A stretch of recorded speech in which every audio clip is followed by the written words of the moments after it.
রামিসার মতো আমাদের আমাদের আরও যেসব শিশু আছে তারা যাতে এরকম নির্যাতনের শিকার না হয়। রামিসার মা বাবার বুক যেভাবে খালি হয়েছে এরকম যেন বাংলাদেশে আর কোনো মা বাবার বুক যেন খালি না হয়। আমরা চাই যে আমাদের বাবা মা যেন আমাদেরকে বাইরে বের হয়ে নিজেরা যেন নিশ্চিন্তভাবে থাকতে পারে যে তাদের সন্তানদের বাইরে গেলে কিছু হবে না।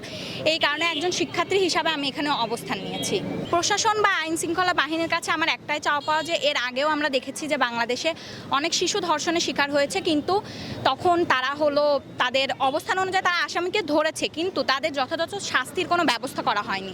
তারা কয়েক মাস পরে হয়তো বা জেল খেটেছে, জেল খাটার পর তাদেরকে তাদের জামিন হয়ে গিয়েছে। হ্যাঁ, তারা যে অপরাধটা করেছে, যে জঘন্য অপরাধ করেছে, সেই পরিমাণে শাস্তি তাদেরকে দেওয়া হয়নি।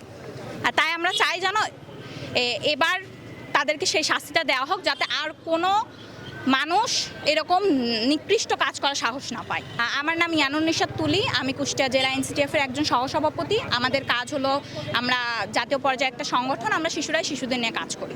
নারী এবং শিশু নিরাপত্তা নিয়ে আমাদের উদ্যোগ বলতে আমরা হলো চর অঞ্চলে যাই, যে তাদেরকে সচেতনতা করি, এবং আমরা অভিভাবকদের সাথে আমরা বিশেষ করে আমাদের যে সকল মিটিং হয় সেখানে আমরা অভিভাবকদের আমন্ত্রণ করি, যাতে তারা তাদের সন্তানদের বেড়ে ওঠার জন্য তারা কি করতে পারে, বা তারা কিভাবে তাদের সন্তানদের বেড়ে উঠলে একজন নারী নিরাপদ থাকবে আমাদের সমাজে।